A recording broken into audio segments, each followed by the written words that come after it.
Tiniyak ni Vice Governor Third Alcala na full support ang sangguniang panlalawigan sa usapin ng mga programa ni Governor Dr. Helen Tan.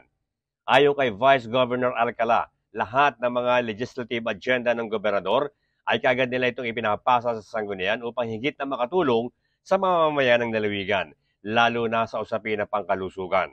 Yun po yung tinatrabaho namin. And siyempre, first and foremost, itong ating health na ating pong ini-improve every day. Every day, literally ho, dahil kada araw-araw, kada linggo-linggo, kada session po, maraming mga karagdagan na to-boost at na makatulong po sa health. Yung mga donations po ng iba't ibang ahensya, private, public, it's a collective effort na tumutulong ko sa atin. Nakikita kasi nila ng ating provincial government is really working tirelessly to improve the health. Dahil pag nagsimula kasi sa health, pag magandang yung kalusugan, nagagawa natin lahat. So it's a basic lang naman ho yan. Basta maayos ang kalusugan, nakapagtrabaho, nakapag-aral, nagkakaroon ng security yung ating mga mamamayan.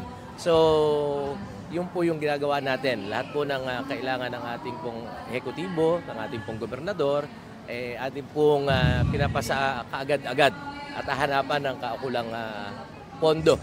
Parang ganun po. Sa kasalukuyan, ayon pa kay Alcala, ay halos patapos na sila sa mga kahilingang ordinansa at resolusyon ng tanggapan ng gobernador. Bert Abrigo nag-uulat para sa DZDG 96.7 Destiny Radio at your service.